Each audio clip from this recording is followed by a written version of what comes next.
I'd like to thank everyone for being with us tonight. I'm Ernestine Nettles with the League of Women Voters. Before we start, as a matter of courtesy, please turn off all electric devices. Also be aware that campaign literature and other campaign materials such as buttons, T-shirts are not allowed in the forum room in order to maintain neutrality. I'd like to remind everyone present that the candidates have agreed to participate in these guidelines. The League of Women Voters of Oakland is a trusted, nonpartisan organization that encourages informed and active participation in government. Also sponsoring tonight is the Delta Sigma Theta Sorority East Bay Alumni Chapter, President Lynn Haynes Dobbs, the Oakland African American Chamber, CEO Spencer Gillette, the Oakland Bay Area Chapter of the National Coalition of 100 Black Women, President Cheryl Perry League, the Association of Minority Contractors, President Peter Verman, the Black Women Organized for Political Action, President Kimberly Mayfield. Thank you, everyone, for coming. We hope this evening will help you be better informed. Be reminded, October 20th is the deadline for to register to vote. If you have moved, changed your name or party affiliation, you must re-register. Look for forms at the League's table outside this room, in your library or post office. You may register online with the register voters. registertovote.ca.gov. You can find information about the candidates and ballots measures on the League's website, www.lwvoakland.org, on elections to help you better make an informed decision. It is my pleasure to introduce our moderator, Chandra Scott. Chandra Scott is a lifelong resident of Oakland. She was born and raised here and comes from a family of entrepreneurs and educators. She's homegrown, and most of us know her as the moderator for Spotlight with Chandra Scott, Channel 27 KDOL, which is filming tonight.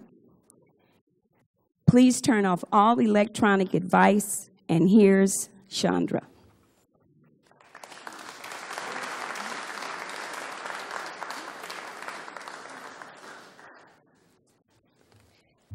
Thank you, Ernestine, and thank you for our sponsors and for the candidates today. As an Oakland native, it is definitely an honor for me to be here and be your moderator today for this mayoral forum.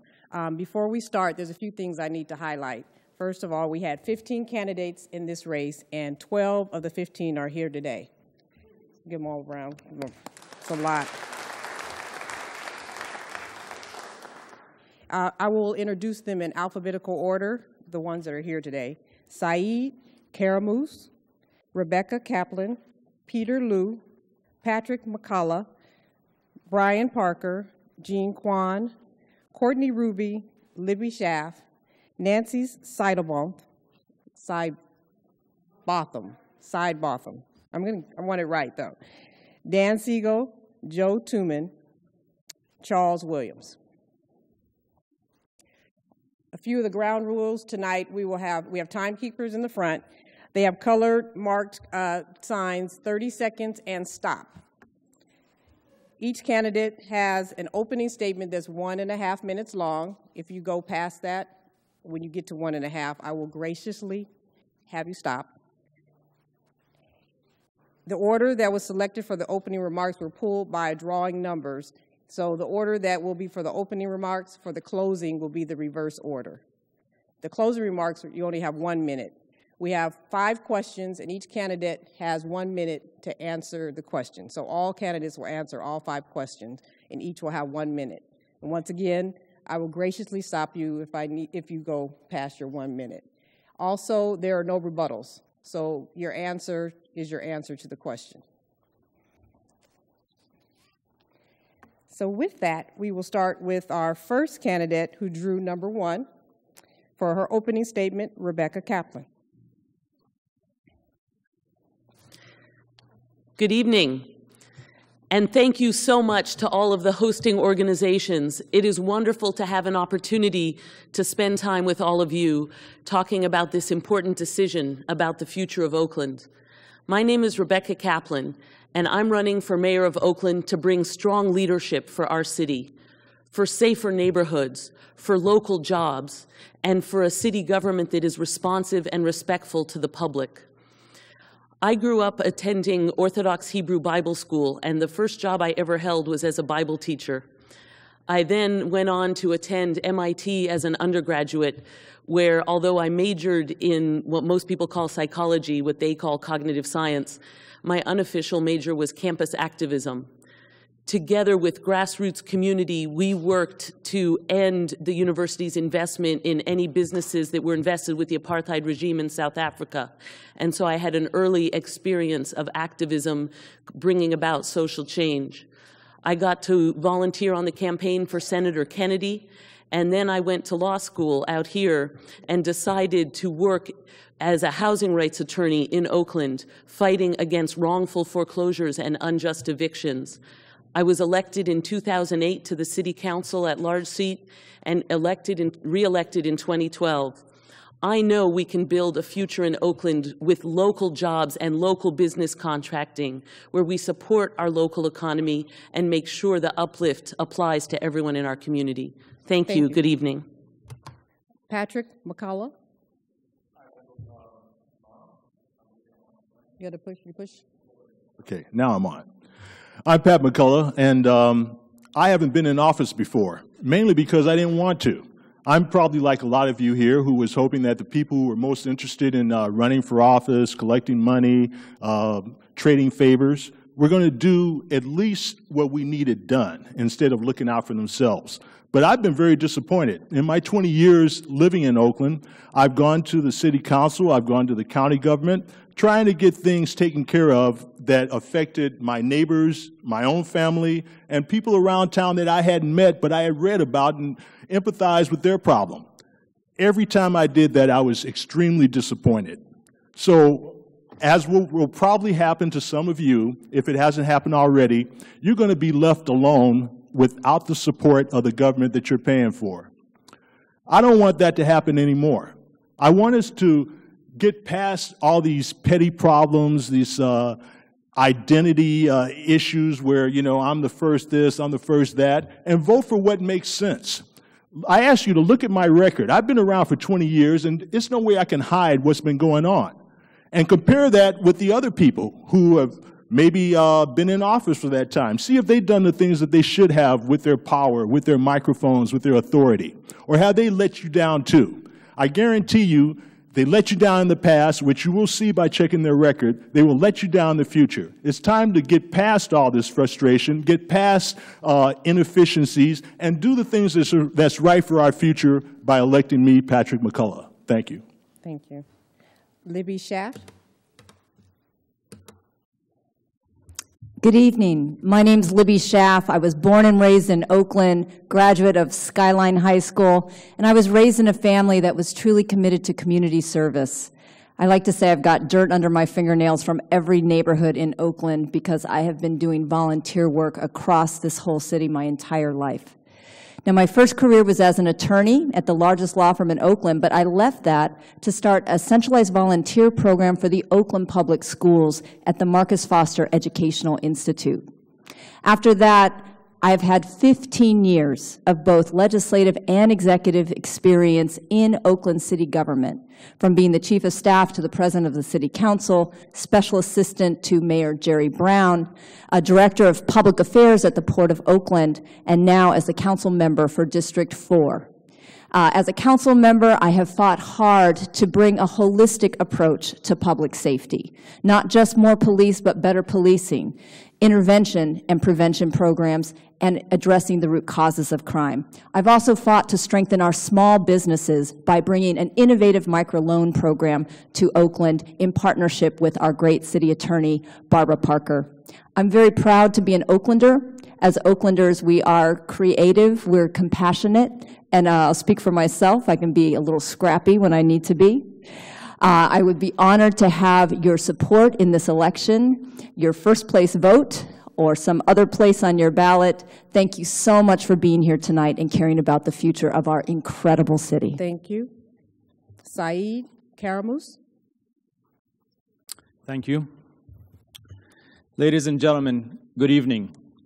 My name is Saeed Karamus, and I am here to talk to you about the decision that we have to make in the next 2 weeks.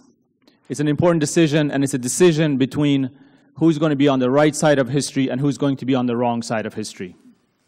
I won't dwell on the grave issues that we have with our unemployment, our crime rate, our high school dropout rates, or the unfair evictions. The question is, who would be best suited and qualified to help solve these issues? Starting with the four incumbents, the mayor, two council members, and the city auditor, who have gotten us into the place where we are, we can be sure that they are going to be on the wrong side of history. The others who oppose the $15 an hour minimum wage, the ones who are believers that 800 to 900 new, growing our police force to 800 to 900 is the answer, and who are supported by the Chambers of Commerce and the East Bay Rental Association, King of the Landlords, are on the wrong side of history. On the other hand, those who believe in the $15 an hour minimum wage, who are opposed to unfair evictions and support tenant rights, and believe that our public safety is solved by reforming and demilitarizing our police force, restorative justice, job training, and education are the right side of history. Thank you. Thank you. Peter Liu. Hi, my name is Peter Liu. I'm a 80% disabled, service-connected war veteran. I came here when I was 7. I've been to the Oakland Public Schools, been to the university, and then I went to the Army, served in Iraq, and I came back and I couldn't find a job for 2 years. I was poor. And so I had to create my own company. That was the only way for me. And now I'm a multimillionaire. I own lots of real estate. And the way I did it was through my method called CESP5, which there's a copy outside on the door. And I didn't did it with, I didn't work like $15 an hour. You would never get to where I'm at. So we have to teach the kids today and the people who are out of work how to survive in this world by creating their own companies. And that's what I'm about. Thank you. Thank you. Joe Tuman. I thought I was 6th, actually. But it doesn't matter. I'm happy to go now. We don't have you're fine. You're next. Okay, that's fine. Happy to do it.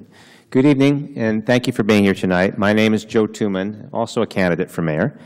And I would like to share with you tonight my concerns and issues for this city, which focus narrowly on public safety and on economic development. And those things are not unrelated. They're actually two parts or two sides of the same issue.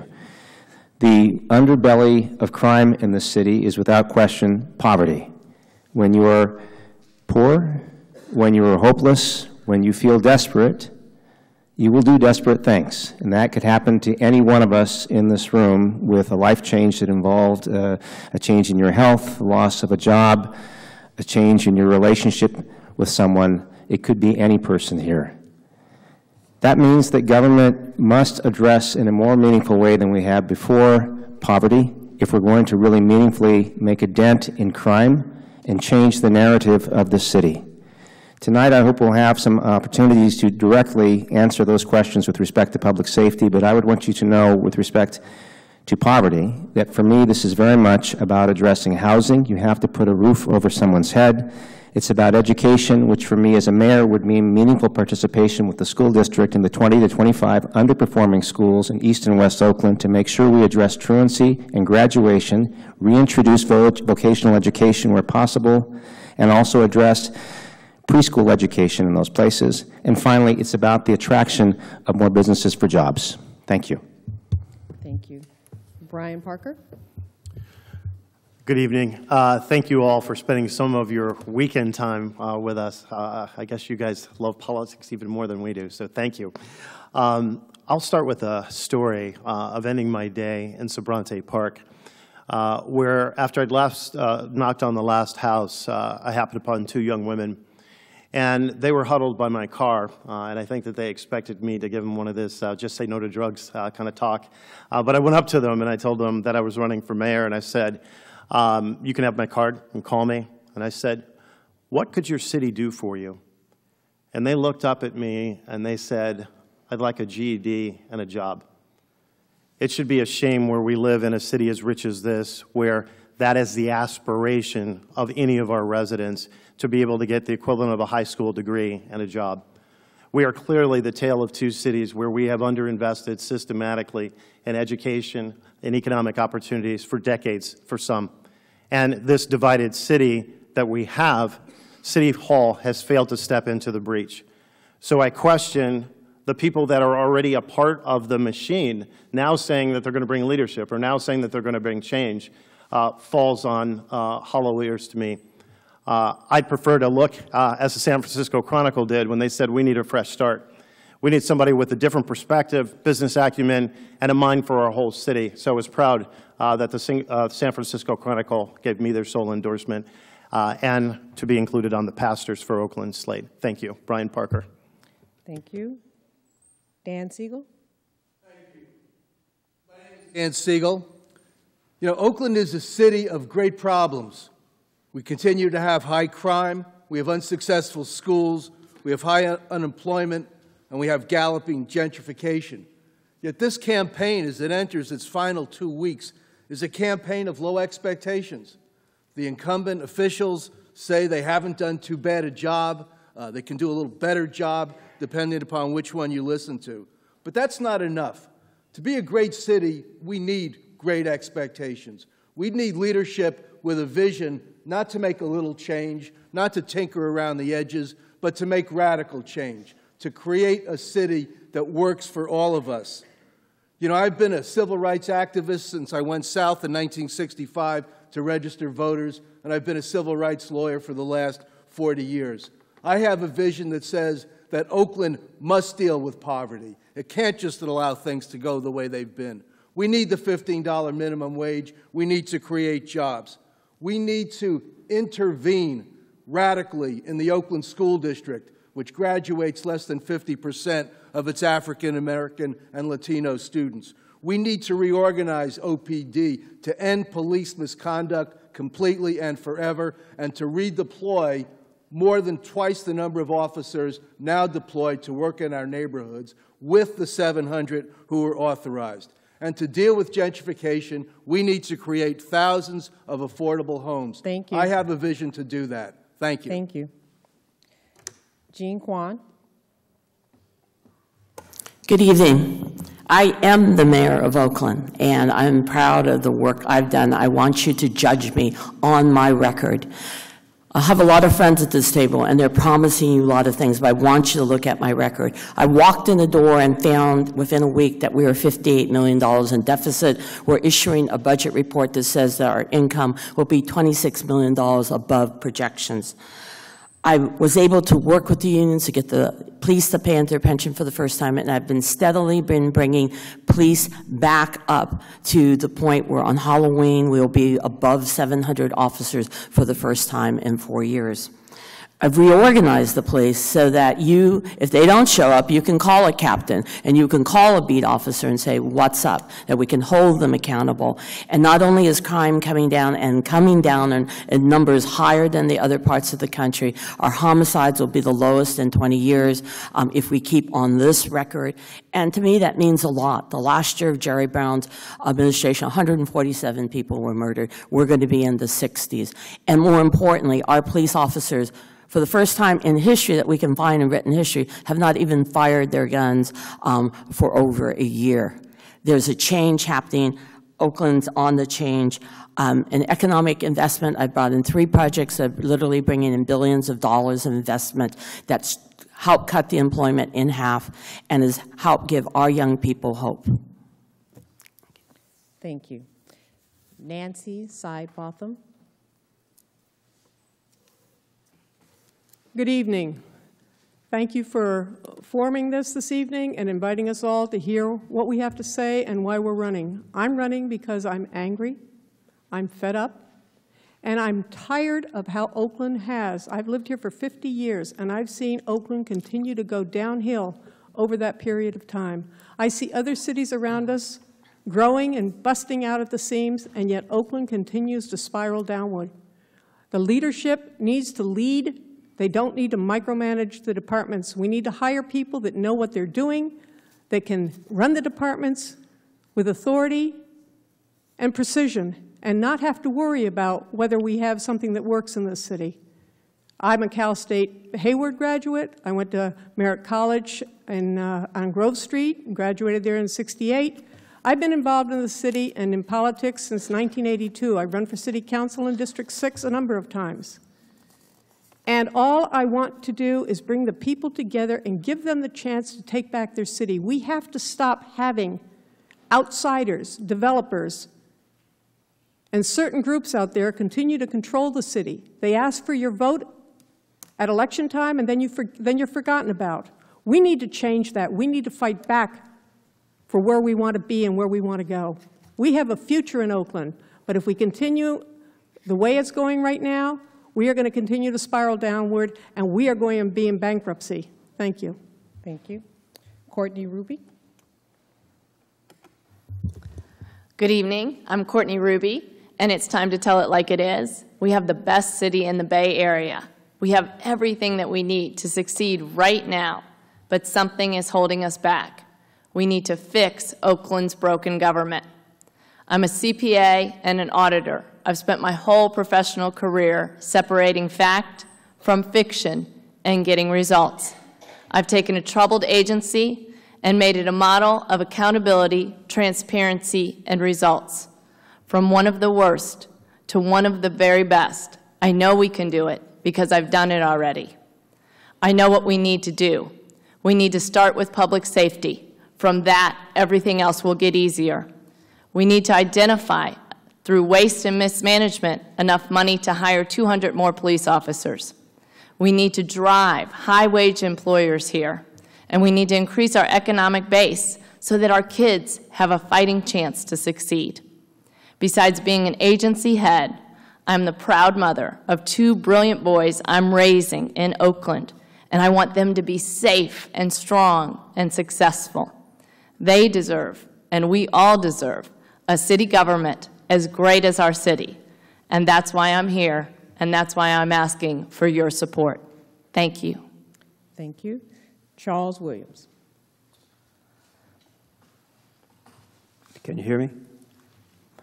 My name is Charles Williams. I am a retired chief from the Navy. I have lived in most of the world, and I don't think that everything that is so bad as is mentioned is that bad. You should go to other foreign countries and then see how bad things are. We are very blessed, I'm going to tell you that. We have a lot. We have lost our moral fiber. This is the problem. The other problem is that there are no jobs here. And I'm not going to knock the city administration because there's enough of that. I think you're tired of that anyway. But what we need to do, my plan is to reorganize and revigorate downtown Oakland. There's about 5 million square feet of empty space down here from what I was told. I'd like to rezone and rebuild all those buildings, turn them into houses, apartments, apartlets, from $850 a month to $3,500 a month for custom units. In addition, there's about 400 to 500 different size vacant lots throughout the city. Manufactured homes, they work. People in other parts of the country use them. Let's get them here, and let's get a lot of people off the street, and let's attack the homeless program. And OPD is no problem. I was in counterterrorism and counterintelligence for about 10 years, and let me tell you something. This is not the worst. This is no problem for me, and I want you to keep that in mind. When you see that thing, that vote, that ballot, you look at the chief. And I'm the guy who came from the street. I used to live in the street. I was a street kid, eating garbage out of a can. So here I am today. Thank you. So that was our opening statements. Now I will read each question, and the order will be alternated between who will answer first and last. So the first question is, hiring local residents is paramount to stimulating the local economy. As mayor, how will you move to establish a firm local hire commitment from all City of Oakland projects? For all. And first is Saeed Karamus. Thank you. More important than creating jobs here in Oakland is having skilled citizens who can take jobs around the region. We lose focus on that. So the number one thing to do is to focus on job training for things that can be ramped up quickly and have our people fight and win jobs around the area. So that was the number one thing I would do, is focus on job training.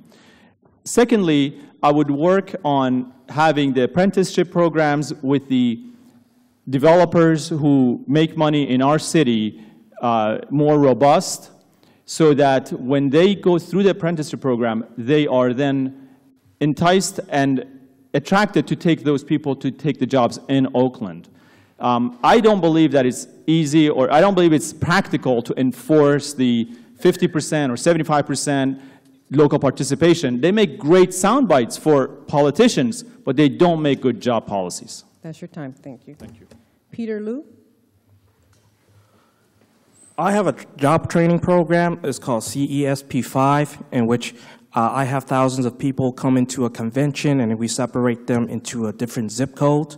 And what they're going to do is they're going to share their business idea to their own respective groups, and they're going to vote on who's got the best business idea. And the person with the best business idea is the president of the new company, and they're all co-founders. And then they'll select who's going to be the treasurer and secretary based on the votes. And with that leadership with the group, they come up with a business plan that answers who, what, when, where, and why. Why are they starting this business, where they're going to be located, why they're doing this, how they're going to get the funding. And once they have that business plan, then they could start figuring out ways to operate. I've been a poor person, and in 10 years, I'm a multimillionaire using this method. So I think it's a very sufficient way to start jobs. Thank you. Thank you. Charles Williams.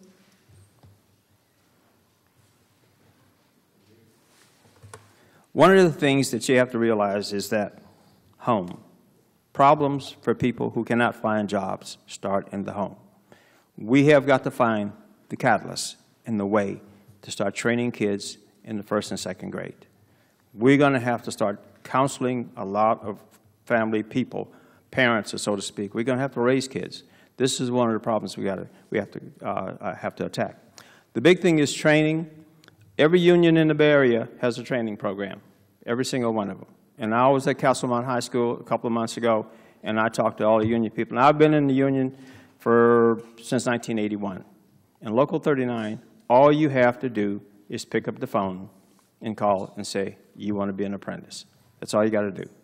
And trust me, if that many unions in the Bay Area are trying to get people, all we have to do is respond. You know, we need to get off our tails and think sometime, too. Thank you. Joe Tuman. Well, let me start by saying that I support the concept of local hire. And I will also contrast this in my answer with project labor agreements, which I'm supportive of to an extent, to the extent that they also include local residents. One of the things that I despair about with the PLAs and the trades, and I've said this to them, by the way, is that when I look at the union roles, I don't always see diversity there that reflects the diversity of our community. And too often in public contracts, project labor agreements dominate this discussion over local hire. And I think that's a problem. So as mayor, I would hold the trades associations accountable to that to make sure that there is diversity in the union membership, or I will not be supportive of PLAs over local hire. It has to be fair both ways. The second thing I would say is that I do agree with Saeed that the apprenticeship training that we do is not adequate right now. I think that we need to write the public contracts on this differently. We need to manage the process of apprenticeship differently. And we also need to support small local contractors who are also doing this apprenticeship, making sure they have access to capital so they can carry these kids with them while they're training them. Thank you. Dan Siegel. Thank you. I want to be specific because there are a lot of generalities that get put out when we have these kinds of conversations. Number one, we need to improve education and job training, for example, to make sure that our young Oaklanders get hired for all the jobs in the new hotels and restaurants that are being built. And we do that in conjunction with Laney College. Number two, we follow the Cleveland model to create worker-owned cooperatives to provide laundry and greenhouse services to schools, hospitals, and other large installations, and to install solar power throughout the city. Solar power employees make $25 an hour. Those are good blue-collar jobs. We can create hundreds of them. And third, we have to use the city's power much better than we're doing now. When we contract with a garbage company or for the port, we need to have ironclad agreements to demand that Oakland residents get those jobs, and we need to enforce those agreements. Thanks. Nancy Sy Botham. One of the problems Oakland has is there are no jobs in Oakland. We have a lot of training facilities, a lot of nonprofits that are helping youth and training them, but we don't have any jobs in Oakland, and we need to bring them to Oakland. Oakland is a union town and a manufacturing town, and we've lost the manufacturing. They've all gone overseas, and we need to start at the local level to fight to bring those jobs back to the USA, and specifically Oakland. The kids today have lost hope. We need to figure out how we're going to keep them in school so that they have a future. Instead of being on the streets shooting at each other or robbing and breaking into cars, and, you know, this needs to stop. And until we give them a reason to want to stay in school and a future, we can have all the wishful thinking we want, but we're letting our youth down. We need to change that. Thank you. Thanks. Libby Schaff.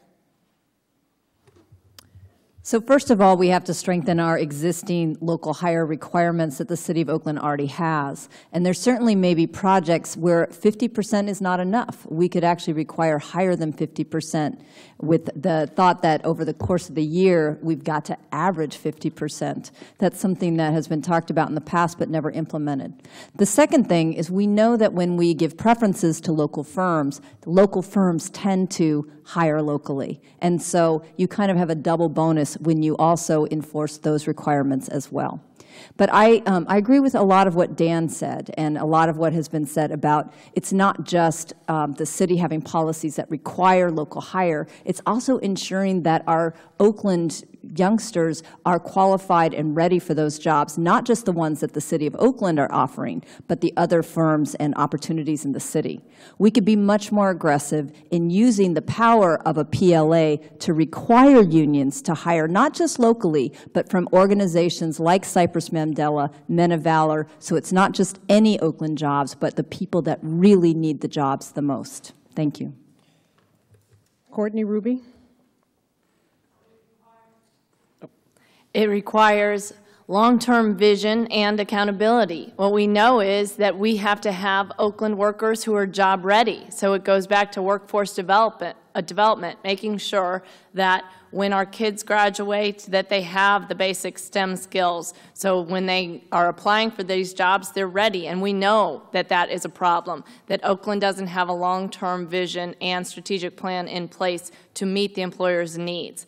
The other piece of the equation is accountability, that we've got to have compliance. So we can increase the local job hiring requirements, but if we're not meeting the requirements today, we're already failing. So we've got to have compliance systems in place and that accountability that holds these projects accountable to meeting the requirements, and then make sure that our residents are job ready for those jobs. Jean Quan.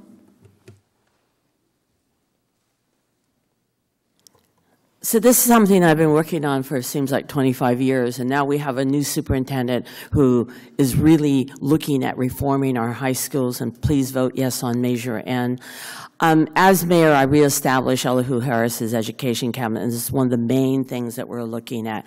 How do we link learning for kids? And one of my goals particularly has been to increase the summer internship programs. The year I became mayor, Congress killed the mayor's summer job program. I raised first 500 jobs, then 900, then 1,600, and this summer we had a record 2,100 jobs. Now, why did I do that? For one thing, well, I knew that would give kids productive and good things to do, and it would make the street safer, and it did. But more importantly, I know that kids who have internships are more likely to graduate from high school, and if we can combine it with joint enrollment in the community colleges, that will have kids who have abilities and the skills. We've worked really hard to get 50% higher at some projects, but in private industry, we have to also get the kids to have the skills. Rebecca Kaplan. So there's at least two significant things we need to do differently to genuinely enforce and manifest local hiring. People in Oakland should not have a hard time finding a job. And that includes the attitude we have with developers. We've had developers come into Oakland and make all kinds of promises. Some who promised ground floor retail to serve the surrounding neighborhood, and they didn't put that in. And so it requires on the local hiring that we make clear that we are serious about this. We're actually going to check on your numbers, and if you aren't doing it, we're going to come back and find out why and make sure that gets changed. But we also have to make sure that we are creating the pathways to the jobs and the real local jobs. We have in Oakland, people say, how can you solve so many problems? We have a pothole problem and an unemployment problem. Well, why don't we combine the pothole problem and the unemployment problem? Let's get out there and actually fix our streets, fix the broken buildings, do the work that needs to be done, and because those will be city contracts, we'll have direct enforcement authority over the local hire while also doing something that improves the community. Thanks. Patrick McCullough. Well, you know, in months and years past, when I ran out of things to do for entertainment, I'd get a beer, glass of wine, and sit down and watch the city council meeting.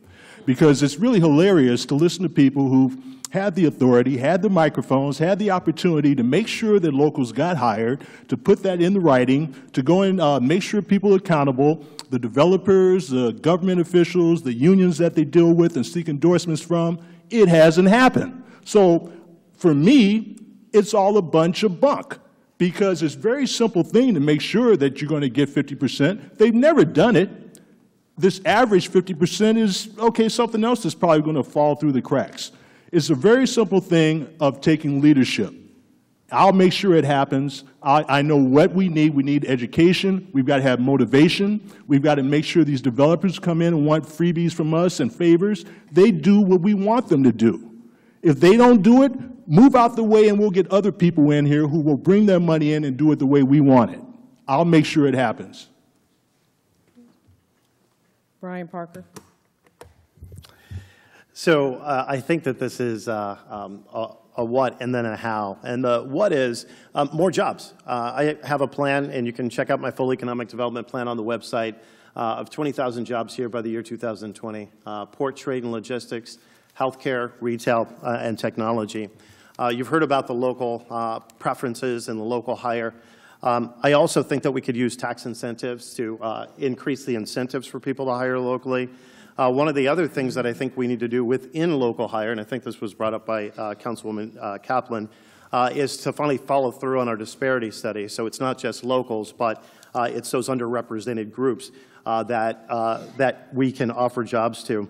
I think that we've got to hire and recruit companies that want to hire locals too. So that'll be a part of our training process. So we will announce next week a partnership with a company that's already in Oakland, Spark Art, and a new one to put 20 disadvantaged youth to work. It'll also be a part of our training program, and we do need to train people that they're ready for the jobs of tomorrow. Thank you. Okay. Now we will move to question number 2. Balancing the budget is an important skill for any mayor to have. What is your experience balancing a budget, in particular with decreasing revenue? Jean Quan? Okay, could you just repeat the last part of the question? I'm sorry. What is your experience balancing a budget, in particular with decreasing revenue? Okay, all right. Well, that's an easy one. Read the quarterly report. Since I've been mayor, despite the fact that I walked in the door with $58 million deficit, we first got the unions to agree to go on furlough so that we didn't cut the city services even more and put ourselves in even more of a hole. And they gave up 9% for 2 years. And then when the city economy came up, we returned that 9% and gave them a small increase. So I think you have to use, you have to be respectful of your workers, and you have to be fair. Every part of the economy, we've tried to invest in those areas that would help us grow the economy. So we're on our 6th police academy. We have added people for economic development. We've added specialized teams for restaurants, so we have 200+ new restaurants. We have protected industrial areas like the Oakland Army Base, which has reached its 50%, is 52% higher, and even more for apprenticeships. And finally, we've recruited $1 billion investors for Brooklyn Basin and Coliseum. That's your time, ma'am. Thank you. Charles Williams. Thank you. I listened to all this. The whole thing is you have to create jobs. You can't wait till 2020. You got to do it tomorrow, yesterday. And again, refurbishing and rebuilding downtown and all this stuff down here needs to be done. We'll hire about 5,000 people right off the bat, and all the ancillary support entities that you need to support something like that. That's the secret.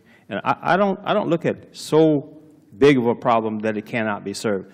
I was a situation cleaner in the military, which is I went around and cleaned up bad commands. So I don't look at problems that they're so great and insurmountable that you can't solve them. Simplicity is the best thing in this whole thing.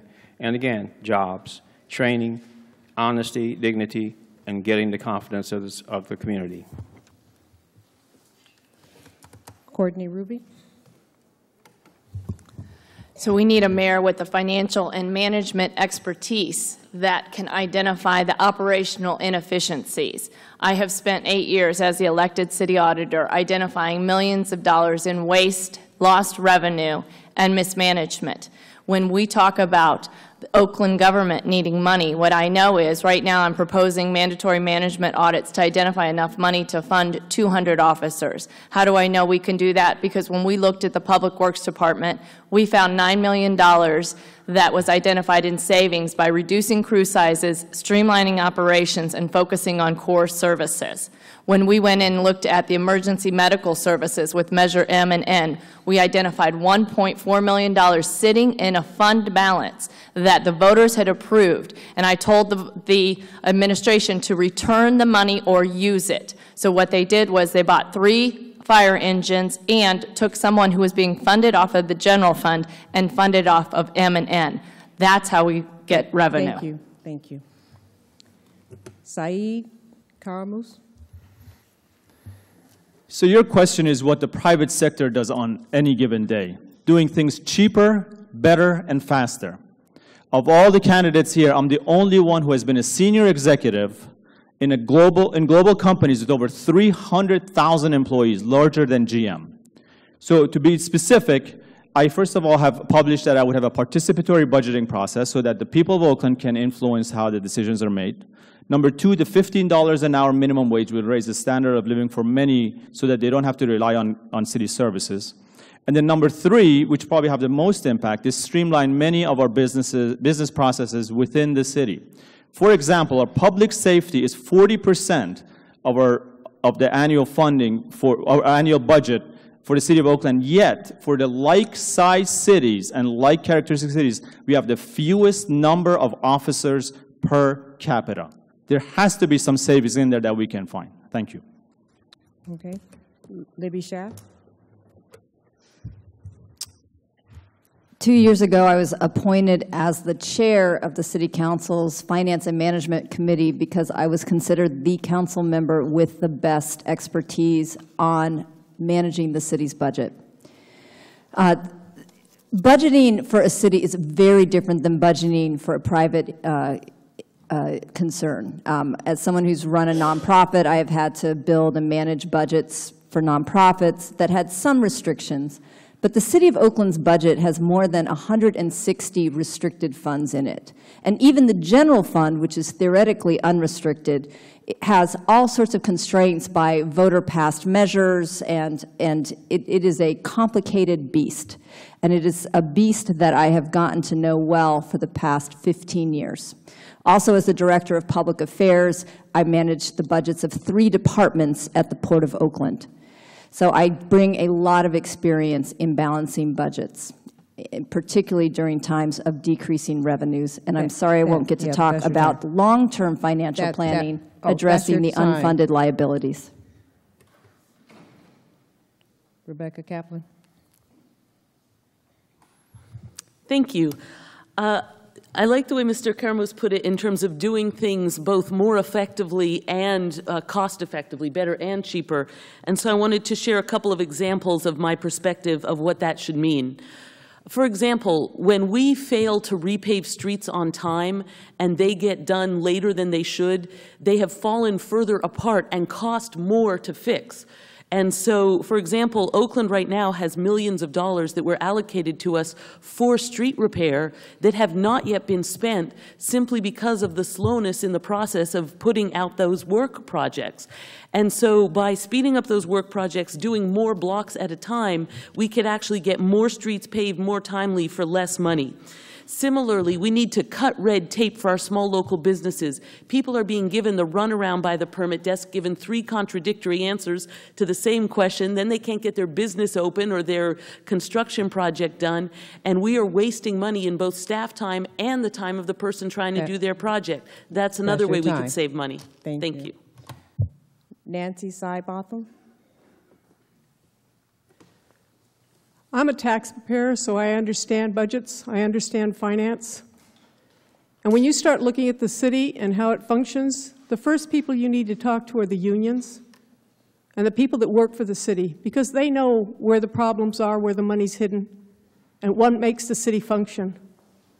The city budget for the last couple of budgets has been a couple of pages. In the past, when you had a city budget come, under Koshin, under Henry Gardner, it was 3 inches, 4 inches thick. Now, you don't see any of that. So we're not privy to the information on how the city actually works. The other part of this is that we don't really have anybody in the city right now who's, all the people that understand the budget and know how the city functions have either quit or left or retired. We need to change that. We need to bring people back to the city that actually want to make the city work. I'd like to see the city of Oakland audited. And then we're going to find out where. And I'm not talking about Courtney or her office doing it. Thank you. Brian Parker. Tough act to follow. So I have experience on both the public and the private side. On the private side as a chief financial officer, a chief operating officer, and a general manager of an $800 million revenue division of a large healthcare company, which I helped grow from $400 million. And this is not just about expense management, but it's expense management and right-sizing, and then it's growth. I have also experience with budgets here in the city, having been chair of our Workforce Investment Board and now as a port commissioner, where I helped a small team refinance our debt, which left us $50 million in saving.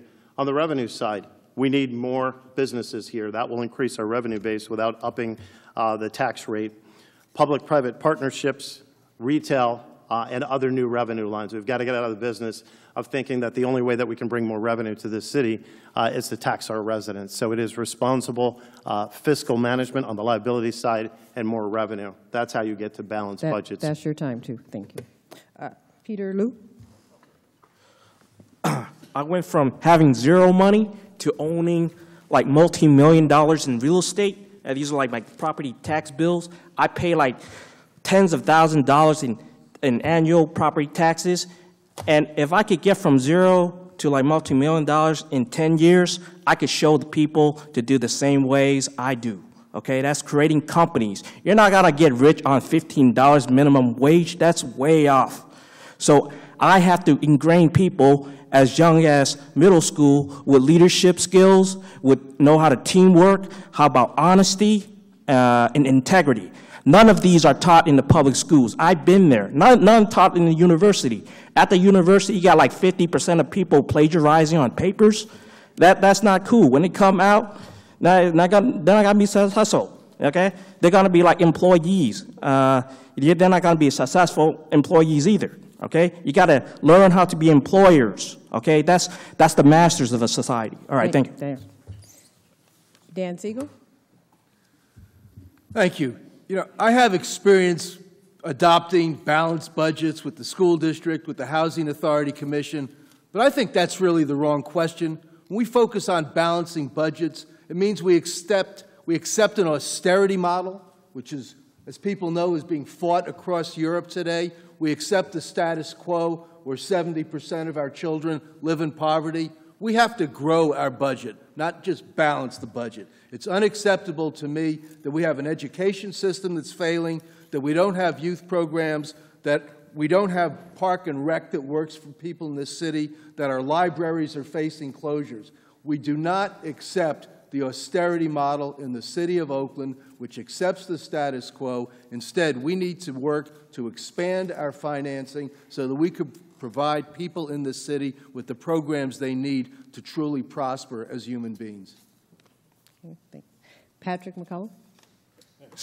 Well, the first thing we need to do is to stop following bad examples on how to balance a budget. So you see how the school board got balanced into, what, bankruptcy and receivership? We're next. If you follow the wrong rules, you follow the wrong leadership. What we need to do is to cut waste, be more efficient, and as mayor, I would make sure that we change the way that we deliver services. We don't have to have somebody being paid $60 an hour to go and do something you can get a trainee for $20 an hour. But if you're beholden to people who demand that you employ their people at $60 an hour, you'll never have a balanced budget. So I've been in and out of budgets. I know. I've been working for a nearby city for the last 17 years. I know this stuff inside out. Nobody can hide from me because I've been there. I know just where the money goes and where it's wasted. I'll make sure that we don't waste money. We'll use volunteers, we'll use trainees, we'll use retirees. We will be more efficient, and we will also try to increase our revenue. That's it. Joe Tooman?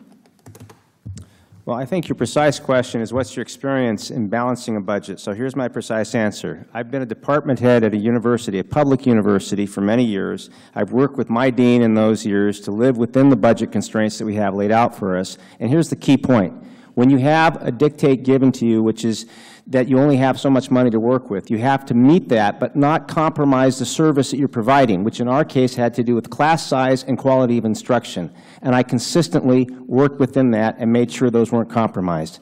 This is a transmittable, not skill, but value in terms of managing here, because what we suffer under when we don't meet our budgetary needs is we don't deliver the services like public safety or infrastructure repair that are the basics that the city needs.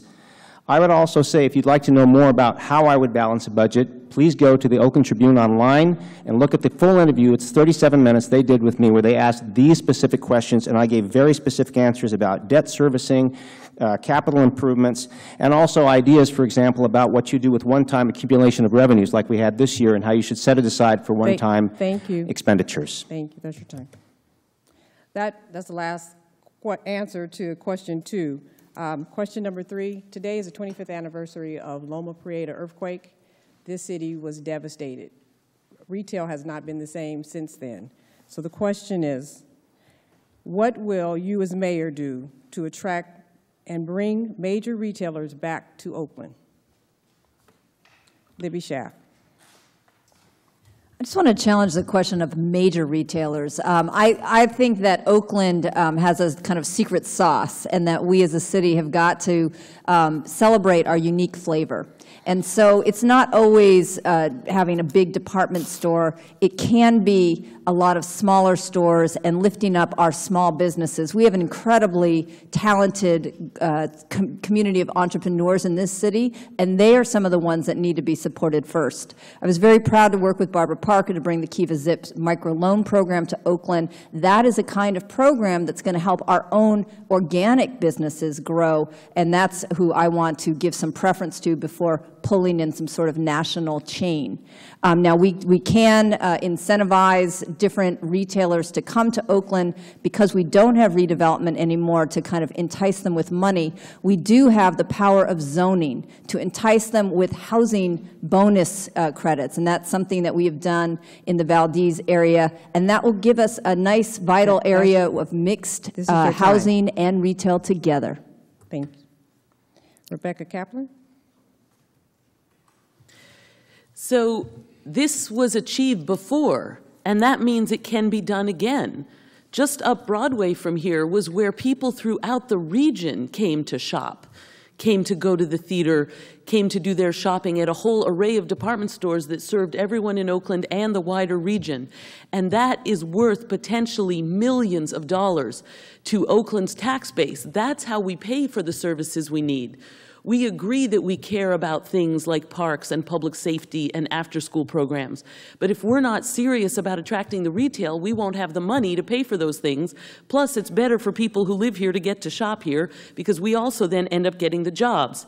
As mayor, I would commit to reaching out directly to the prospective businesses, to invite them to come here, to let them know that we want them here, to cut the red tape so that they aren't put through permit nonsense to come in, and to use the large parcels of land that we have. We have Lake Merritt BART Station that's just a parking lot. We have areas up Broadway. We can have shopping for everyone. Thank you. Courtney Ruby.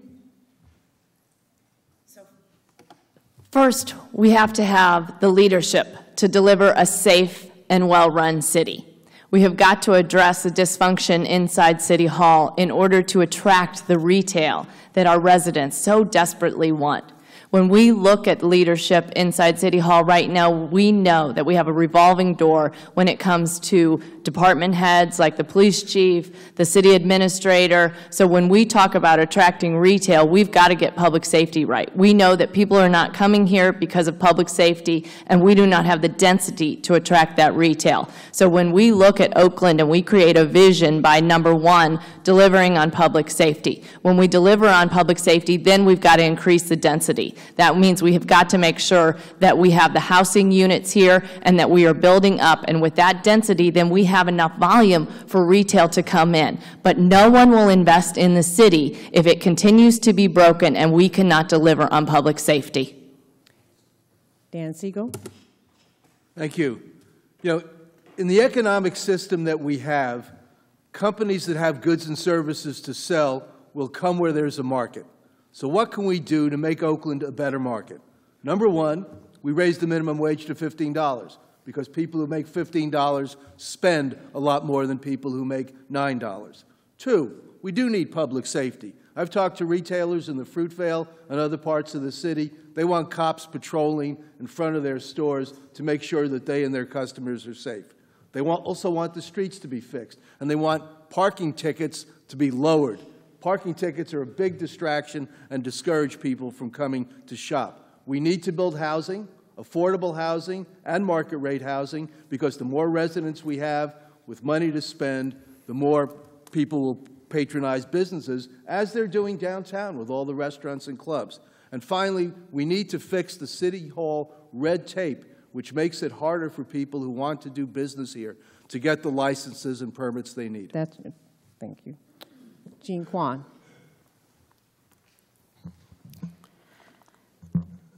There's two problems about retail. One is there's been the historic greenlining of certain neighborhoods. I can remember talking to the CEO of Trader Joe's, and he basically said he wasn't going to go east of Lakeshore. I said, you know, the East Oakland Hills have some higher census tracts in terms of income than Montclair, but still that was the position. So when Foothill Square opened this year, and we got the first new bank since 1968, and we got a grocery store to deal with the food desert out in East Oakland. That was not just an economic issue, it was a social justice issue. The retail in Oakland has also gone up this year, and you may not have noticed it because it's like Libby said, not the big stores. We did get a Target. We've got the big stores at Foothill Square. You will see some new national chains on Broadway along the corridor. But in Temescal, along International Boulevard, total 1.4 million square feet, and more will come, particularly with the density downtown. With the sales of the Sears building, you will see some national chains. Thank you. Nancy Sidebotham. Getting retail to come to Oakland, we've got to deal with the crime issue. Crime is big business in Oakland. It brings in a lot of money. And until we change how we attract the Justice Department grants, the CDBG funding, and how we put our hands out asking for the state and the feds to continue helping us, we aren't going to change the mindset of how we deal with crime in Oakland. Businesses won't come to Oakland. The stores at Foothill Square, they're already having problems out there. We lost Mervyn's and Penny's at Eastmont Mall. There's council members that have been trying to attract businesses here to Oakland, and it's very difficult. We have the spending power, but we have a very bad reputation that scares people off from coming here. Everybody goes outside the city to shop. Yes, we've got some fantastic small mom and pop shops, single family owned shops and stuff, but people don't want to come to Oakland. Thank you. Brian Parker. Yeah, so you started the question with the 25th year anniversary of the big earthquake. So I think part of this starts with making sure that we're more prepared from an emergency preparedness point of view, and that we're investing in our old inventory and making sure that we have buildings that could stand up in the face of another catastrophe. I actually do think investing in big box and attracting big box is smart, because it brings more foot traffic that could go to supporting the local businesses. Also, we have to start thinking about our expansion, not just downtown, but in all our neighborhoods. We do have to address safety. Retailers are concerned about this, as are other businesses. We have to tell our brand and sell our story so that all the stories that are being written about Oakland aren't just about all the bad things. Immediately, I would hire a chief jobs officer who could go out with me and recruit and make sure that we bring companies here. Lastly, we have to streamline the processes for our business. They're mired in too much red tape, and we have to make it easy and send the signal that we're open for business. Thank you. Charles Williams. The whole problem with Oakland is things are happening. You got to pat yourself on the back for that. There is a lot going on. Look at Temescal, look at Lake Merritt, look at all the parks, look at all the beautiful infrastructure that you have. The big thing is $80 million is what East Oakland garners in crime money a year or thereabout, and that's a low figure. It's about image. You got to clean all that up, and to do that, the administration's got to be on hand, the police department's got to be on hand, and everybody's got to coordinate, and for some unforeseen reason, they do not, but everybody's got to get together on one hand and do what they're supposed to do. That's the point, and I'm to the point. You know, stop fighting each other so much and secret agendas. Get off their personal agendas and do what you have to do for the people. And that's my assessment of that. Patrick McCullough. Well, you can fool some people some of the time, but you're not likely to fool somebody who's got $10 million investment on the table. That person is looking at Oakland's safety. They don't want their employees coming through here getting robbed at night. They don't want their new customers getting robbed. They don't want their inventory being ran out the back door or running down the street. So until you solve the public safety problem, you can't expect that any new revenue is going to be here year after year. There's red tape in every city. There are other problems with potholes in every city. But the thing that sets Oakland apart from every other city is Oakland's reputation as an unsafe city. That's what it's going to take to fix that image and, of course, to fix the reality of the crime problem in Oakland. That's what we have to focus on and get out of the way before we can expect anybody who's got enough money to make a difference to bring their stores here. Joe Tooman. Well, first, I would invite people in the audience, if you haven't done so, please check out my white papers outside or go to joetooman.com. There's an extensive discussion on the attraction of retail there, more than I can give you in 60 seconds. But let me do a little math for us here. Based on the number of household incomes in Oakland that are north of $100,000 a year, and that's a lot of households in the city, the projection is that we lose retail spending, our dollars to other communities, $3.5 billion with a B dollars a year, which for the city, by the way, translates to a loss of 1% of that, or $35 million every year. So there should be an incentive to go after retail, simply because of the previous question you asked about balancing of budgets. But the reality is people don't shop here, the people who live here, for all the reasons you've heard tonight about public safety, not having extra places like in the downtown to shop, parking, transit, and the rest. If we're going to attract retail, however, we have to plan differently. We have to plan first for the people who live here, not as we've done in the past, for the people we'd like to attract, which is code for white, affluent people. They don't come from other communities here for all the reasons you've said. We start by planning for people who live here and providing retail for those of us who live here. Peter Liu. I am going to start thousands of retail businesses right here in Oakland with the people that we do have. A few months ago, I was in Oakland High. Those students asked me, hey, what's a business idea look like? And I tell them, hey, why not you come up with a bed frame that is like a tube shape? And they were like, a tube shape? Isn't that crazy? And I was like, no, you build a tube that is 1-inch steel that you could put any mattresses in, and that it would withstand 20,000 pounds so that even if an earthquake happens and a 3-story building collapse on you, you would still survive. If you shot at it with an AK-47, it'll bounce bullets, okay?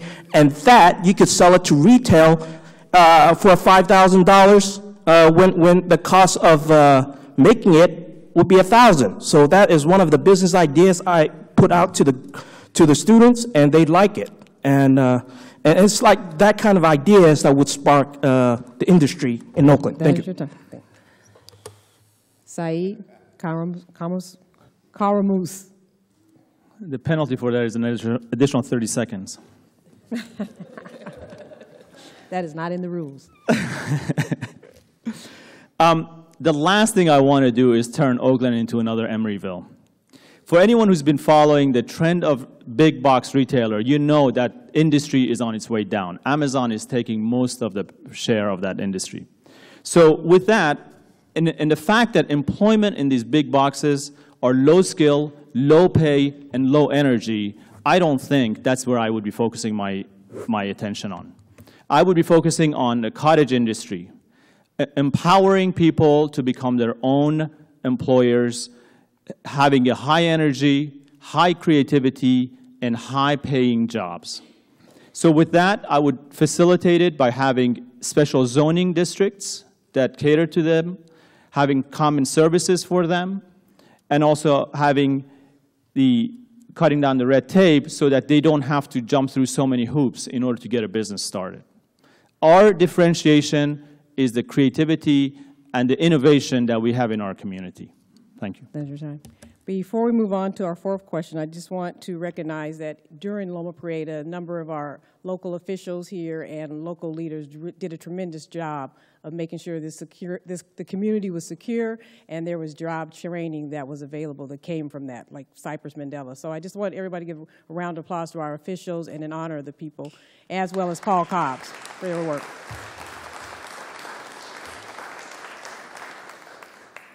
The fourth question, as mayor, how would you increase the city's involvement with fostering Oakland Schools' Linked Learning Initiative to help all students in Oakland graduate prepared for college and career? Brian Parker. So linked learning is one of the most important items in my agenda about moving our city forward.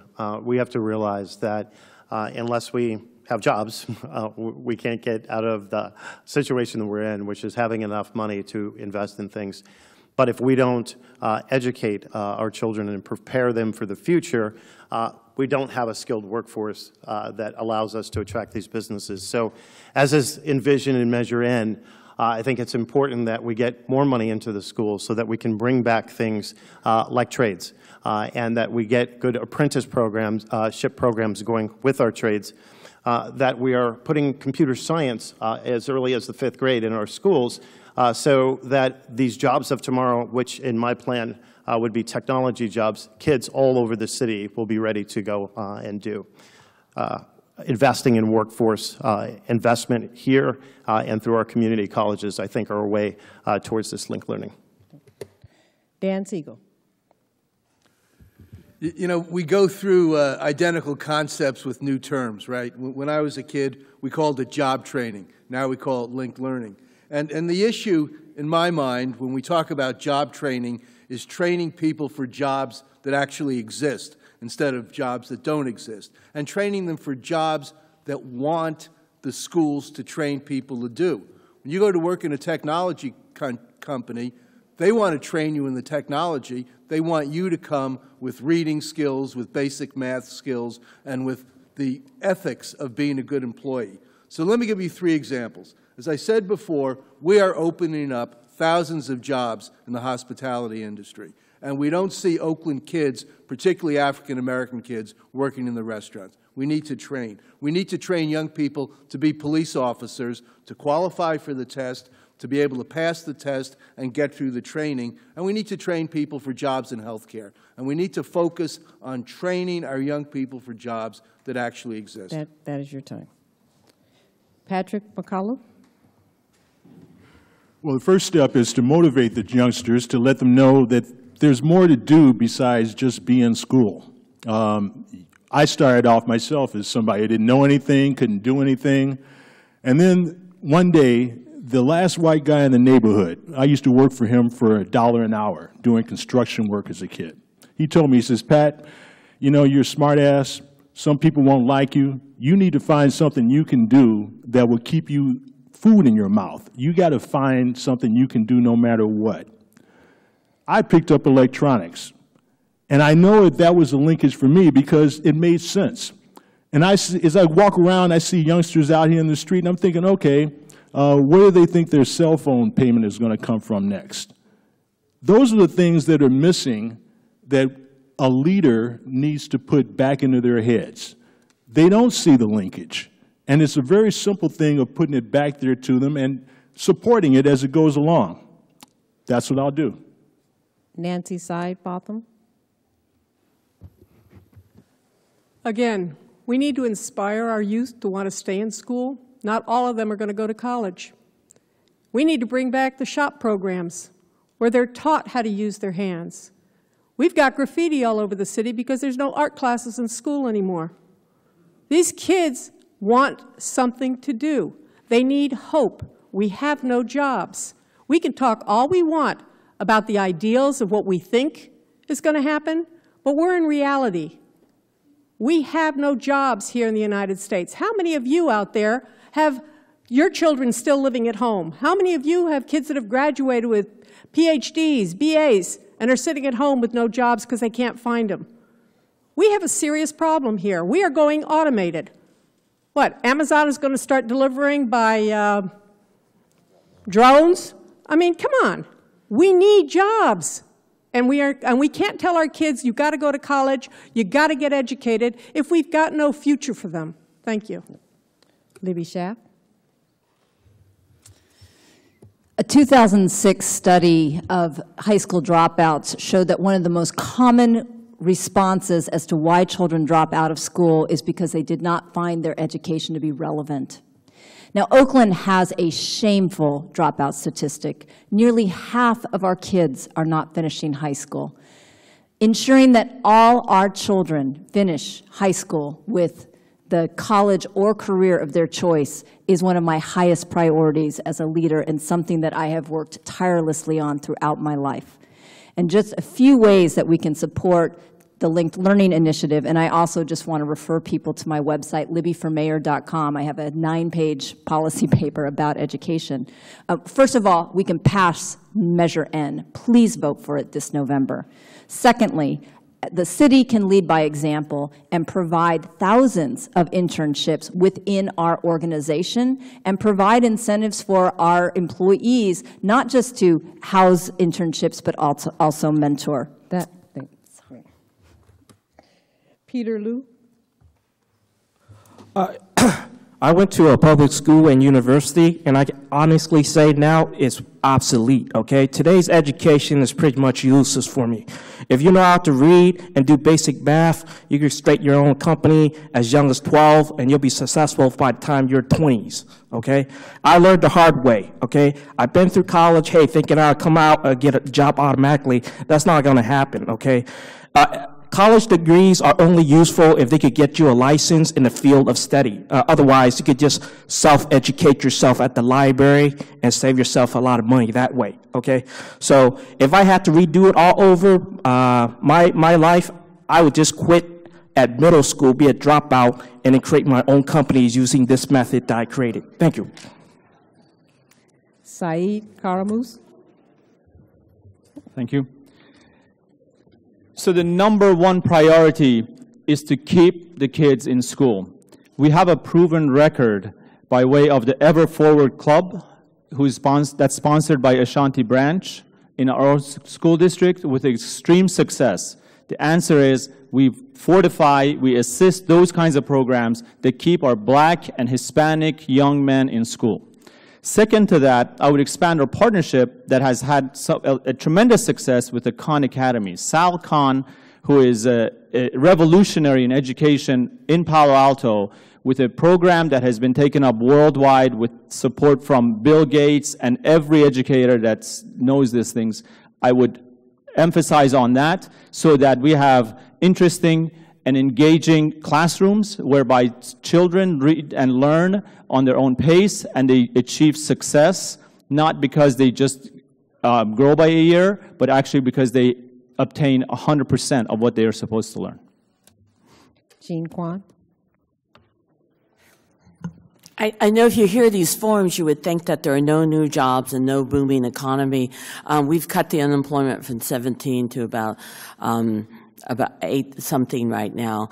And that's not enough, and it's still higher in the rest of the Bay Area. But it's 15,000 new jobs. And what I've found as mayor is that sometimes I can't get our kids into those jobs because they haven't finished high school, haven't even got their GED because of the way the system's structured right now. So there are a lot of deltas in the audience, and a lot of them are the best educators the school district had. So they know that when I say that when I talked to the summer interns this year, that many of the kids said, you know, I didn't know these jobs existed. I hadn't been out of my neighborhood. And that having those summer intern jobs gave them some hope and open the windows in their horizon. So the school-linked programs and growing the Mayor Summer Job programs and the Academy internships in healthcare, in the areas where we're growing, where there are going to be many, many good jobs, is absolutely critical to changing the future of our kids.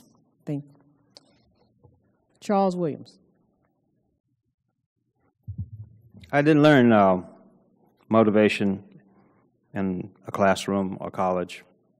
As a chief, motivation is one of the things I had to learn. And at the same time, I had to look at the root of most of the problems of the kids that came in the Navy. And when you have to build an individual and send him to war, you're doing something that is heart-wrenching and sometimes disappointing. But the big thing is hunger in the schools. I remember going to school hungry. That was the catalyst, and that was the biggest thing. And in today's educational system, and I'm going to say something that I have not heard here from anybody. It's called psychological aggressiveness. When you're hungry, you get aggressive, period. You know, and you can talk all this other stuff and tell people you're going to do this and you're going to do this, but you got to find a way to get these kids off the hunger rolls where they can think and where they can feel like they're kids, and put them all in uniforms, every doggone one of them, because there's a social level coming into the schools right now that's very dangerous. That is your time. Thank you. Rebecca Kaplan. It's incredibly important that we stop blaming young people for what's going on in our economy. And, you know, young people have not been the cause of the increase in crime, but they get disproportionately blamed for it. And we have laws that require young people to be in school, and yet the school is allowed to push them out. And we have a serious problem in which black children are being pushed out of school for things that a white kid doing is not pushed out of school for. And so people are having that opportunity taken away. So that's one thing that needs to stop. In addition, we need to restore vocational training, things like auto shop and carpentry and cooking and healthcare, because even though some jobs have been shifted overseas, if you have a car accident and you need your car repaired, you're not going to ship your car overseas to have it repaired and shipped back. You're going to do that here. We could have those jobs right here. The same with cooking, the same with health care.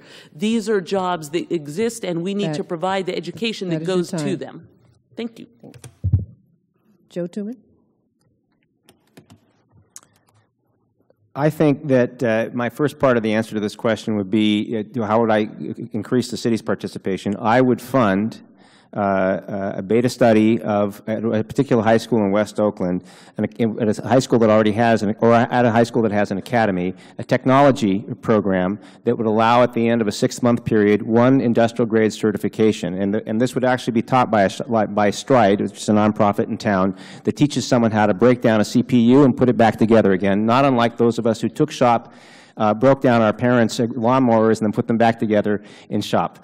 The idea is to make them efficient and proficient, rather, at understanding how these are constructed. Stride actually works with adults doing this right now. We could do this with seniors in high school who maybe don't want to go to college just yet and would like a chance at working. The other answer to this question, though, is, of course, you have to increase the number of businesses that you attract here, and you also have to advocate for OUSD to do their intervention, if we're talking about our people of color, and especially young black males, earlier than in high school. You have to go all the way back with that intervention to elementary school and preschool education. Courtney Ruby. So government is responsible to our children to both educate them and to keep them safe. Link learning is a strategy to help our kids succeed. In order for link learning to work, we have got to make sure that we have jobs. In order to have jobs, we have to have a safe city. In order for us to have a safe city, we have to have City Hall to be able to function and to be able to provide the resources to those businesses, cut the red tape, many of the things that you've heard tonight. So in order to attract those employers to tie into link learning, we have to have a strategy that works, and this is a sector-led approach. We need to know the businesses that we have today to make sure that our kids are job ready, so it's tying that link learning right into the businesses today, and then 5, 10, 15 years down the road, the businesses that we want to attract and make sure that our kids are, through that link learning, coming out job ready. And what we know is they're not coming out job ready. That Bear is going to Texas right now because our kids aren't graduating with basic STEM skills. Thank you. Now we will move on to the last and final question. What qualities, skills, and background will you require of the person you select when you are mayor as city administrator? Joe Tooman. Well, let me start by saying that I already have an individual in mind for this, but this person, he or she, already has a job like this somewhere else, but I have thought these things through, so this is more than just an academic question for me. So here's my answer. I think that the next person in the mayor's office is going to have an opportunity to make some real changes in the city that sometimes may require difficult conversations with all sorts of stakeholders in this town, ranging anywhere from our labor partners to the development community, to the nonprofits, to taxpayers, to the different chambers of commerce, to a whole range of people. And I would first of all want a city administrator who shares my vision about the necessity for those conversations and about making certain kinds of priorities that we stick to where the budget is concerned.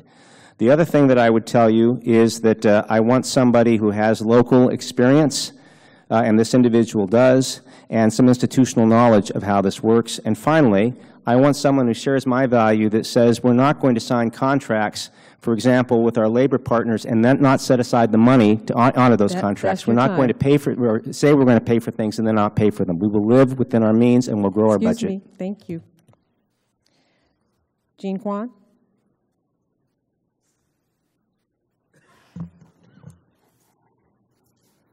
Oakland's a pretty complex city, so being mayor is a hard job, and so is being the city administrator, particularly in an evolving, strong mayor platform.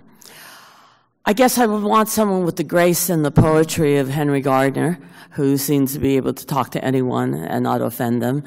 But we are at a time now where the city doesn't have to constantly respond to emergencies. When you think about my first year, I had to do the budget 4 times.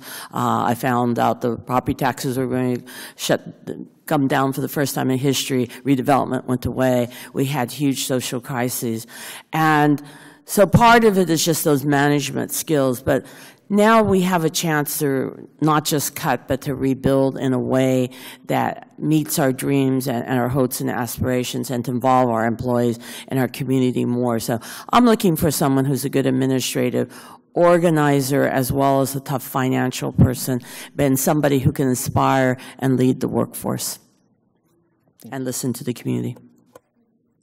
Patrick Liu. Oh, Peter Liu. Sorry, Peter Liu. Excuse me. Yeah, we need a mayor who could deliver, okay? We need somebody who could lead, okay? People who don't know what they're supposed to do, I will tell them what to do, okay? If you're just follow what I say, what I do, okay, you're going to be successful just as like me, okay? There's no question about it. I've been honest throughout all my life, okay? I never cheated anybody. I never spoken a lie that was very big, okay? Small lie. I'm an insurance agent, so. Okay, yeah, that's it. Dan Siegel. Thank you. 3 specific skills I would look for in the next city administrator. I want someone who has vision. I don't want a bureaucrat. I want someone who will help me advocate for the kind of radical systems change we need in this city to make it a great city. Secondly, I want someone who has a collaborative approach, not a dictatorial approach or a condescending approach to dealing with city workers and residents of the city. We need to get people to understand that if they work for the city, they're appreciated and that we expect them to do their best job in working for us as a government and as working for the public. And number 3, I want someone with financial skills, not just to look at the budget and figure out how to balance the budget, but how to figure out how we can gain the increased revenue we need in the city to pay for the services that I want to provide to the city and the people of Oakland. Okay. Brian Parker. So in terms of the city administrator, I think there's a bucket of about 5 things. One, a person with a heart and compassion for all people in all parts of Oakland, and an interest in really driving that message home. I think it's important because that will be how we drive community policing, economic development, and nurturing of schools all over our city. Somebody with intellect, PR skills to help tell the story of this place, and skills in crisis management. Strong finance and data skills. I want somebody that's helped turn around another city that was on the brink of financial trouble. Somebody that is transparent. And then lastly, somebody that's innovative. Somebody that will think outside the box and come up with new solutions to getting things done. Libby Schaff. I do not have a city manager in mind yet, but I certainly know some people that I will consult on in the selection process.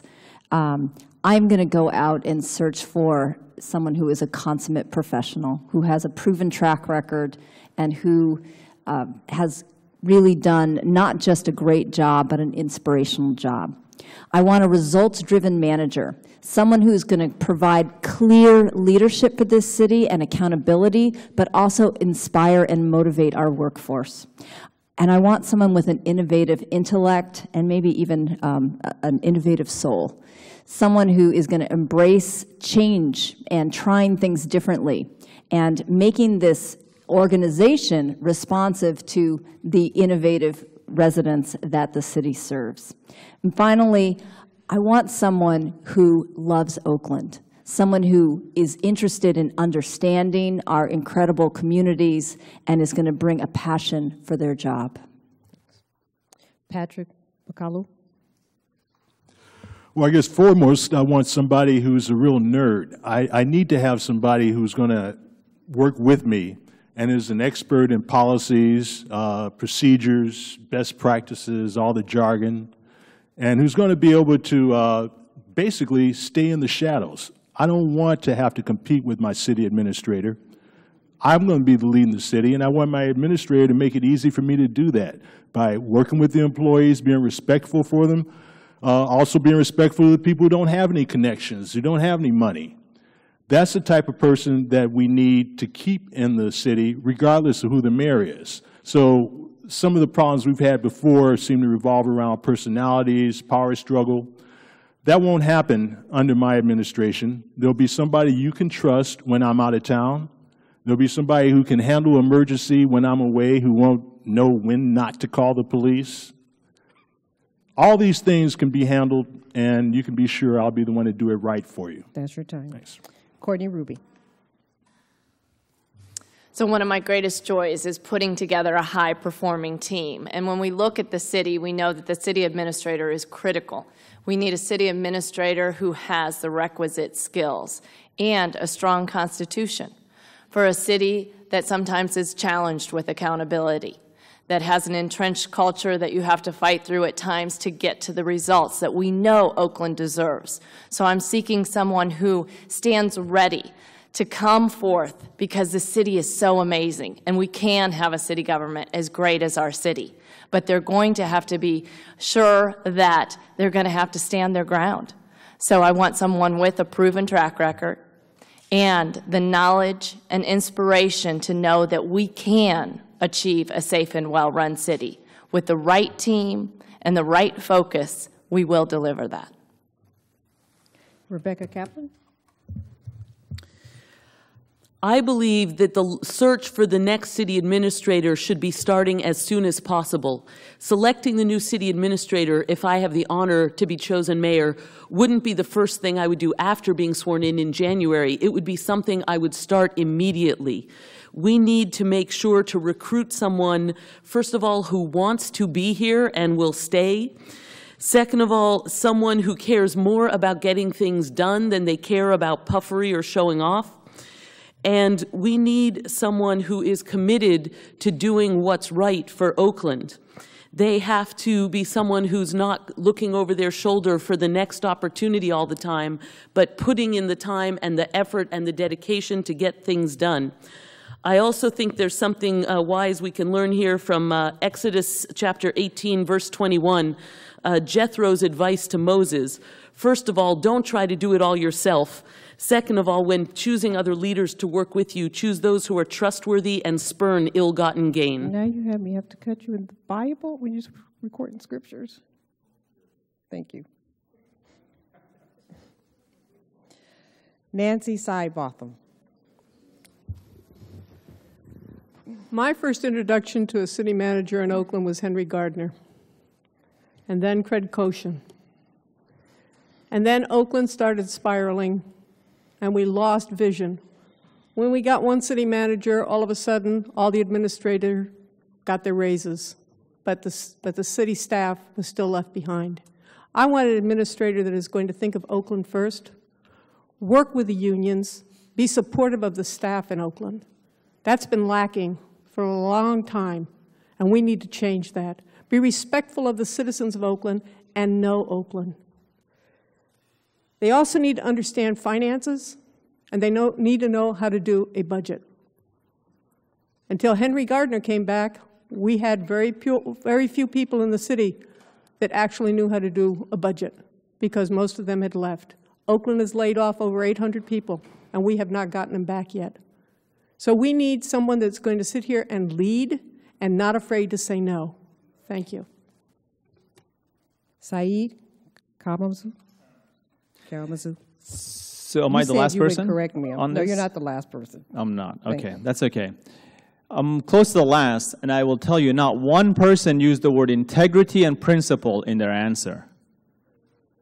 The number one qualification this person must have is principles and integrity, and that's why I'm in this race, to bring principles into politics. But with regards to the practical skills, they mostly talked about it. The last thing this person will have is going to be a spinmeister who will take numbers and or figures and things like that to spin it in a way that looks attractive when in reality it's not. So with that, I would have somebody also who is transparent to our citizens and gives them the access that they need to understand what's going on in our city, is action-oriented, and I would always pick attitude over aptitude. We can teach people, they can learn, but one thing you cannot replace is what's in their heart. That's the person that we want to serve as our city administrator. Charles Williams. If you have ever seen an aircraft carrier being built, logistic people are the best. Dignity, perseverance, dedication, passion, heart, and the love for what they do. That is the kind of person that I would like to have as a city administrator. Openly, somebody who's got the guts to tell you where he is and to put you where you should be. And I think that there's a lot of those people around. No big problem finding them. You know, if they can put something like that together, the city of Oakland should be no great thing. That was our last answer to the final question. Now we will move to closing statements. Each candidate has 1 minute for a closing statement. And we will do the reverse order from what was drawn in the beginning for the opening statement. So first now, Charles Williams, for your closing statement. If I was your mayor, I would bring sort of a military air to the city of Oakland. Organization is one of the things that I believe in. I've been on this thing for 52 years, 55 years, I take that back. I grew up learning to build ships to Sacramento and to Camden in 1967, 68, and 69. I had to learn everything from budgeting to you name it, problem solving, but also I had to learn to assemble the right team with the right people at the right time, because chemistry is one of the most important things, and I have not heard anybody say anything about the chemistry and success. You have to be successful, and unlike a ship, Oakland does not get underway, but it's critical in how you put everything together. And believe it or not, living by example. Courtney Ruby. My name's Courtney Ruby, and it's time to tell it like it is. We do have the best city in the Bay Area, and we have got to fix this broken government. I have spent the last 8 years as your elected city auditor, reporting out on where government is broken. I not only know how to analyze it, but I know how to fix it. I know that my eyes are wide open. From being your independent watchdog, I'm the insider who is the outsider, who has not been a part of the problem. So it is incumbent that we take the reports that I have in identifying millions of dollars when we looked at police technology, $2 million that was spent on technology that was never used or underused. The parking ticket system, $2.3 million in refunds due to the citizens and businesses that the government didn't know about. It's time to have someone in the mayor's office with the finance and management expertise to realize Oakland's potential and have a safe and well-run city. Thank you. Nancy Sy Botham.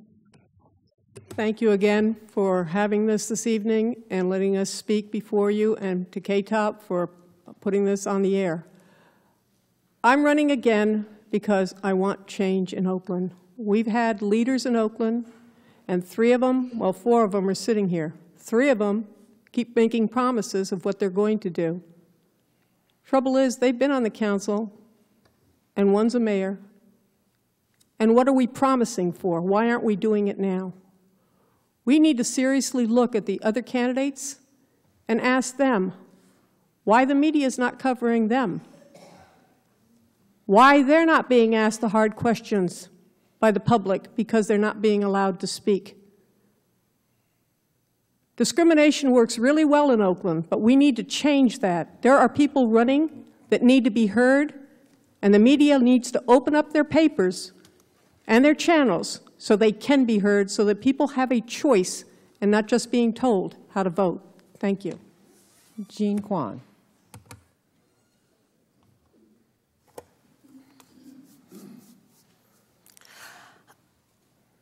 I've had an amazing almost 4 years being the mayor of the city during some of the toughest times in our history.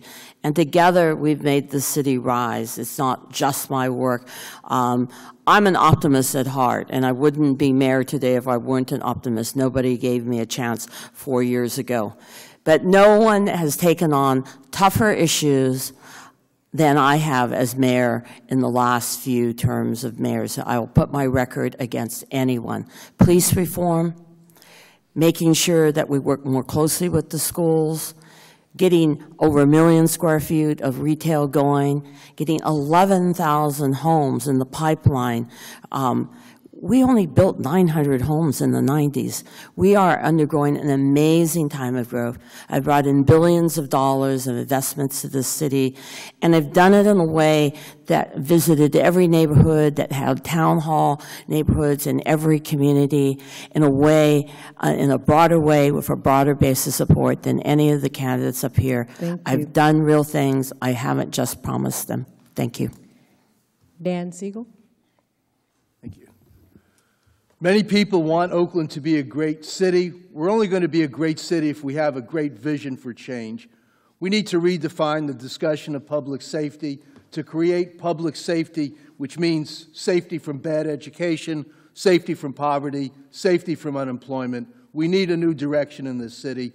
I invite all of you to come tomorrow, 2 o'clock, First AME Church, 3701 Telegraph. Former Congressman Dennis Kucinich and a group of leaders nationally and locally will lead a discussion about how to reimagine Oakland, to create a program to transform this city so we're not tinkering around the edges, so we're not accepting the status quo, so we can make this a great city that meets the interests of all the people here, not simply the wealthy, not simply the poor, but that works for all of us. Thank you. Brian Parker. So I guess before you show up down there on Telegraph, you can come out to 82nd and Bancroft to St. Benedict's. We're going to have a rally on the east side of town so that we can show that all parts of our city matter, that we have these two cities, and that we're going to work on bringing a vision that unites us and makes us better together. City Hall is broken. We can't keep sending back the same people and expecting a different result. I think we've got to look at the opportunity set and let there be a lesson to our kids that you're not going to be limited in how far you can go by where you start in life. I'll close on 2 quick lessons, and that was from my mom there, who was in the civil rights struggle and raised me as a single mother out in Stockton. My opportunities were winning a scholarship to Berkeley and another one to NYU School of Law. We need to give the same thing to all our kids. Second one is my grandfather, who was a 30-year owner of a funeral home. And he would say, son, go to work, bring your hard hat every day, and that's what I would do as mayor. I hope you'll consider me. Joe Tuman. Let me start by saying thank you, and we haven't done this tonight. I'd very much like to get your first place vote in this election. I'll be happy, though, with a second or a third if I'm not your first place choice. You always usually say that. I want to tell you that I'm running in this race because I also want to bring real and meaningful change where public safety and economic development are concerned. Again, I invite you to check out my website and the materials we have outside. I'm very much about correcting the situation with the police in terms of staffing numbers and the like, but also going after the long-term systemic causes of crime in the city, which have to do with poverty. I'll remind you, that has to do with housing, meaningful partnership with the school district in terms of education, and the attraction of private investment for jobs. Let me lastly say that I share some of the sentiment that you've heard tonight, questioning not the motives and the good intentions of those who have served before, but their records. They're asking you to judge them on their records. And I will say the people who have served for many years in this city have given you the city you have. If you think it can be better, you should be asking, if they have these solutions, why they haven't enacted them already. Peter Liu. If you give me your uneducated, the poor, the unemployed, I will turn them into superstars. Thank you. That's funny. Saeed Karamus. I'll take the balance of Mr. Liu's time. Can you give me credit for saying it right? Absolutely. Thank you. Thank you. And thank you all for coming. Thank you for inviting me to this forum. In the private sector, we don't accept or tolerate failure no matter how good the excuse. So let me give you the 3 distinguishing and defining characteristics about me and my candidacy for you to make an informed decision. 1, I have refused to take any donation from any source whatsoever, and therefore I will not be remote controlled by the big money after I'm elected.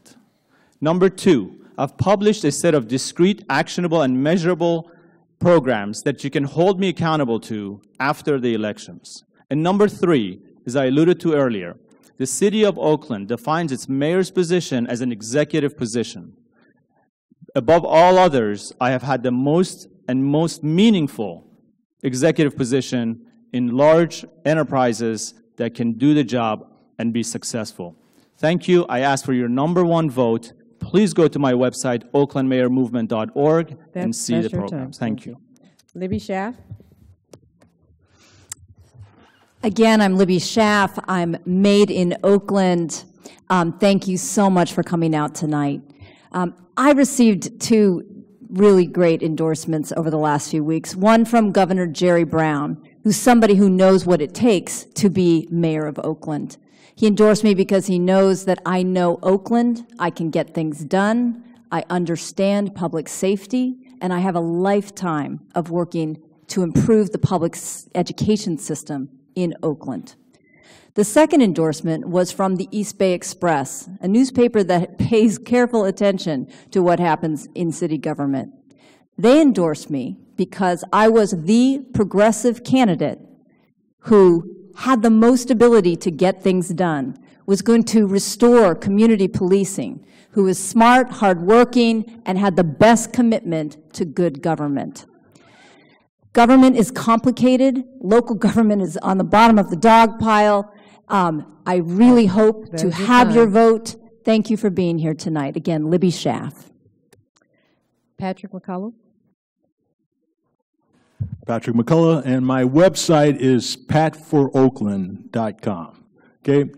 I haven't raised any money. I haven't sought endorsements. I haven't kissed anybody's butt to try to back me. What I want to do is to stand on my actual record, which you can find. You know, it's just time to really do some really hard, critical thinking, not rely on the biased reporters, not rely on these people who've got a stake in the game, which is basically it's in your pocket. That's what they've got in this thing. And give you somebody, me, who is really ready to run the city, do it honestly, motivate the people who have been cast aside or set themselves aside from the mainstream. All these things that you've heard tonight are just part of the problem. And you haven't really heard the vision that I have for Oakland, which is just to make it a beautiful place that is safe for everybody. You can vote me in, and you can be sure that that's what's going to happen. Thanks. Rebecca Kaplan. Thank you for your time and your attention tonight. My name is Rebecca Kaplan, and I would be honored to have your vote to be your mayor, to strengthen our effort to provide quality of life and access to jobs for everyone in Oakland. I'm proud of the work I've already done as a council member, fighting for programs like Civic Corps, formerly known as the East Bay Conservation Corps, which takes in young people, including those who've dropped out of high school, including those who've had a criminal record, and helps them get specifically a GED and a job, as Brian Parker mentioned earlier. I fought for and won the inclusion of that program in our waste contract so that more of our young people can have access to that kind of opportunity. I have fought for and won for the City of Oakland to do a disparity study to stop mistreating our local businesses and work to support to enforce a law which shouldn't have needed enforcement because Councilmember Brooks passed it years ago to require prompt payment of the city's bills. I'd be honored to have your support. Good evening. That is our final closing comment. I just want you guys to give everyone a round of applause just for their time.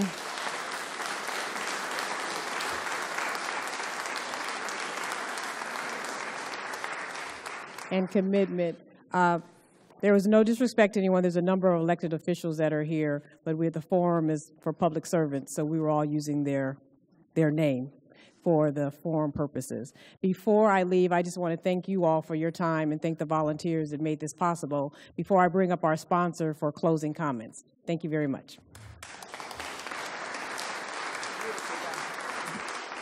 Hi. So on behalf of the League of Women Voters and our wonderful co-sponsors, the Oakland African American Chamber of Commerce, the Oakland Bay Area chapter of the National Coalition of 100 Black Women, Delta Sigma Theta Sorority, the Association of Minority Contractors, and Black Women Organized for Political Action, we all want to thank you for coming this evening. I hope that it has helped you to be an informed voter. Tell your friends and others who may have missed this that this mayoral forum will be rebroadcast by KTOP on Thursday, October 23rd at 3:30 p.m. It will also be posted shortly on YouTube in a few days. Look on YouTube for LWV Oakland Candidate Forums videos. A quick reminder again, you must register to vote by Monday, October 20th. If you haven't, check out registertovote.ca.gov. Do it online. And you can find more information about candidates and ballot measures at the League's website, www.lwvoakland.org. Look for the page that says Election Help. There is everything you need to know, including links to our Oakland Easy Voter Guide and to a series of brief, informative, impartial videos on all of the local Oakland ballot measures. Look for the videos and send them to your friends. Please share this information around. To learn more about both state and local measures and candidates, look at www.smartvoter.org. Smartvoter.org, be a smart voter. We have bookmarks at the table as you leave. You can bring them with you as a reminder of smartvoter.org.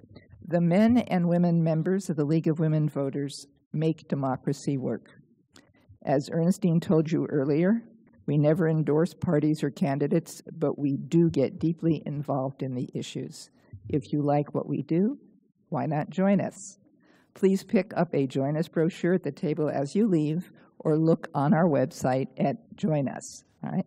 I urge everyone here to get informed, get registered, and get out and vote. And please tell your family, friends, and neighbors to do the same so we can all make democracy work in Oakland. Thank you again for coming.